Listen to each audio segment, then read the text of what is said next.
तर नमस्कार मित्रांनो, स्वागत आहे तुमचं आपल्या एका नवीन व्हिडिओमध्ये. तर आज आपला ब्लॉग चालू होते. 1 वाजला आता आणि आता जायचं आपल्याला पवायला तिकडच्या साईडला. ते बघा कुठं गेलं आहे, इकडे विहीर, तिकडे जायचं आपल्याला पवायला. तर जाऊ आता 5-10 मिनटातच. आणि तोपर्यंत आपल्या चॅनलवर कोणी नवीन आला असेल तर सबस्क्राईब करून घ्या आणि भेटूया आपण आता विहिरीवर गेल्यावर. तर मित्रांनो, आता संध्याकाळचा टाईम झाला आहे बघा, दिवस माळवा लागला आता.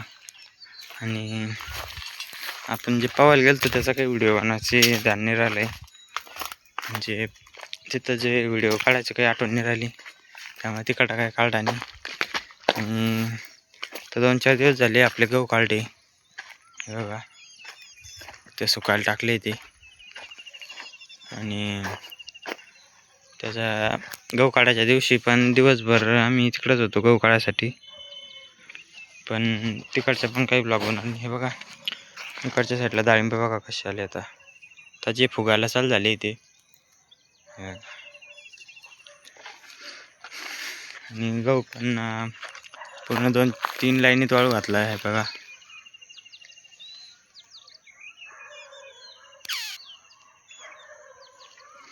जे थंबनेलसाठी फोटो घेतले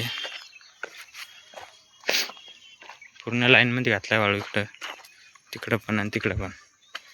आणि हे बघा आता डाळिंब पण फुगायला लागली. डाळिंबाचे जे आता फुलं पूर्ण सेट झाले हे बघा. हे जे नर फुलं आहे याला काही फळ येत नाही, आणि काही झाडाला जे ते अजून पतली आणि ती तशीच राहणार आता, कारण की आता काही फुलं येत नाही.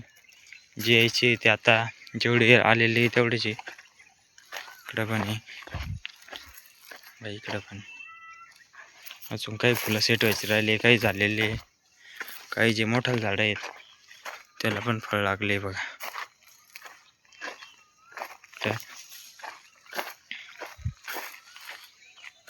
याला पूर्ण सेट झाले. आणि आम्ही जे आत्ता 5-6 दिवस अगोदर पूर्ण डाळिंबाच्या वावरामध्ये बांबू हे लावले, पूर्ण वावरामध्ये लावले असे, कारण की जे ज्यावेळेस फळ मोठाले होते त्यावेळेस त्या डांगा जे आहे ते खाली वागतात, त्यामुळे त्या वर बांधायला लागते. आता जे हा बांबू आहे, ह्या बांबून त्या बांबूवर तार घेत असं पूर्ण त्या दुरारोग जायचे.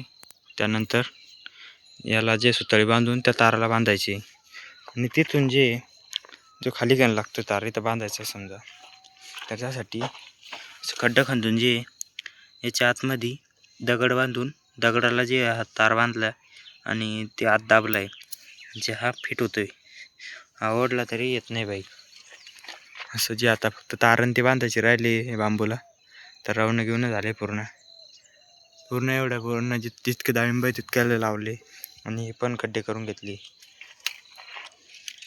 इकडे पप्पाया पाहू शकता तुम्ही, इकडं पण खड्डे घेतलेले पूर्ण घेतलेले, खालून पण पूर्ण धुरेला आहे आणि वरतून पण आहे. तर जायचं आपल्याला घरी. चार्जर घेतले काढून इथून.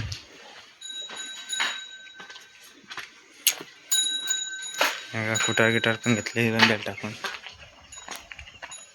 कबूतर राहिले आत जायचं एक, काही 2-3 गेले आत, त्यानंतर ते लावून घ्यायचे, नंतर जायचं आपल्याला घरी.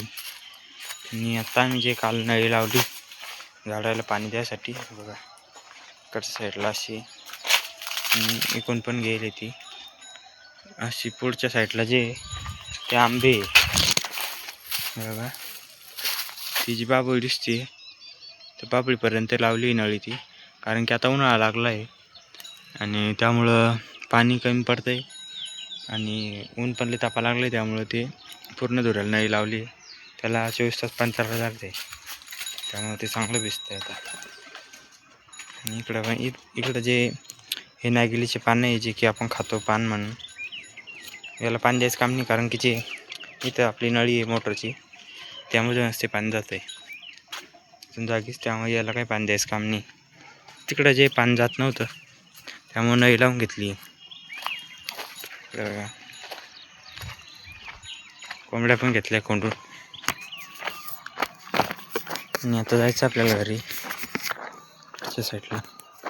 इकडच्या साईडला आपलं गाव आहे पूर्ण. बघा